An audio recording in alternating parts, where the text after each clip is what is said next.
are good or whatever, because I've met very corrupt, very bad cops. I've had like on EMS calls, cops try to get us, to do something that they want us to do. Like, oh, just turn around for a sec, walk out of the ambulance, because like this guy tried to beat up a cop, and they're like, get out of the ambulance. We're like, not doing that. Like stuff like that's happened. I've seen that stuff happen. I mean, from a moral standpoint, like they're covering their body cams. Exactly. Yeah. Wow. So they do that.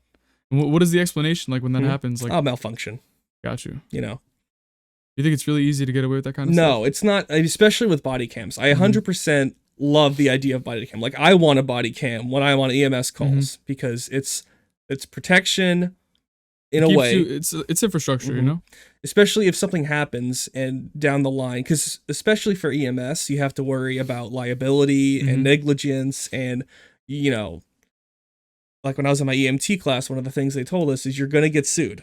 If you work in this industry long enough and you do this as a career, you're going to get sued by someone. I was always amazed by that because I got into lifeguarding and then I learned about the Good Samaritan law or the act. And which doesn't apply to us. Got it. Unless we're off duty. Okay. So is there anything protecting you? Any legislation from someone trying to sue the city or you? There's our scope of practice. What's that? Which is basically what you can do and what you cannot do. So as an EMT, I can do trauma treatment. I can do basic airway protection. So if you go over your jurisdiction, then they can sue you? So like, let's say someone had like a laceration. It's more like they will sue us for doing something we can't do. Like, oh, exactly. well. Yeah, it wasn't in your jurisdiction. Yeah, you could have. Why didn't you give him drugs? He asked for drugs and you said no. And it's like are you allowed to give someone an EpiPen?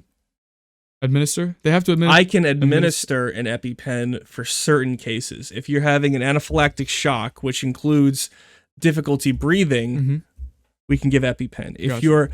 But we can also do it for other things. Like if you're having an asthma attack to the point where you're wheezing and you're having difficulty breathing, I can also give you an EpiPen for that. That's like, what is it? It's like something consent, where it's like there's implied consent, or it's almost just there's implied consent, there's positive consent, informed consent, and there's also parental consent. I've heard that's under implied consent. Implied, okay.